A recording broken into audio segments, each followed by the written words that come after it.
জামালপুরে র্যাবের অভিযানে ২৬০টি বোতল বিদেশি মদ জব্দ। জামালপুর থেকে শরীফুল ইসলাম যোগনের তথ্যচিত্রে দেখুন বিস্তারিত। জামালপুর র্যাবের একটি বিশেষ অভিযানে ২৬০টি বোতল ভারতীয় বিদেশি মদসহ একটি পিকআপ ভ্যান জব্দ করা হয়েছে। শুক্রবার সকাল ১১টায় জামালপুর পৌর শহরের বেলটিয়ায় র্যাব ক্যাম্প কার্যালয়ের আয়োজিত এক প্রেস ব্রিফিংয়ে এ তথ্য নিশ্চিত করেন র্যাব ১৪ সিপিসির ১-এর company commander ATM Aminul Islam. RAB জানায়, গোপন সংবাদের ভিত্তিতে সকালে শেরপুর জেলার নালিতাবাড়ী উপজেলার চাঁদগাঁও সীমান্তবর্তী এলাকায় অভিযান চালানো হয়। অভিযানে বিপুল পরিমাণ ভারতীয় বিদেশি মদসহ একটি পিকআপ ভ্যান জব্দ করা হয়।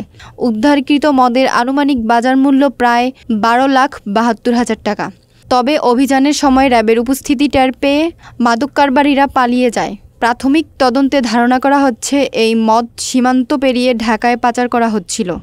র্যাবের কোম্পানি কমান্ডার আরও জানান, জব্দকৃত মদ এবং পিকআপ ভ্যান আইনগত প্রক্রিয়ার অংশ হিসেবে নালিতাবাড়ী থানায় হস্তান্তরের প্রক্রিয়া চলছে।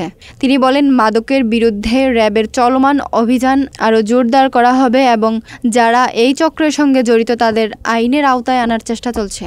গোপন সংবাদের ভিত্তিতে জানতে পারি যে শেরপুর জেলার উক্ত সংবাদের প্রেক্ষিতে আমার নেতৃত্বে র্যাবের চৌকস আভিযানিক দমরা এই পিকআপটি এবং পিকআপে থাকা ২৬০ বোতল ভারতীয় মদ আমরা উদ্ধার করতে সক্ষম হই, যার আনুমানিক মূল্য পিকআপ সহ এই ভারতীয় মদের আনুমানিক মূল্য ২৭,৭২,০০০ টাকা হইবে।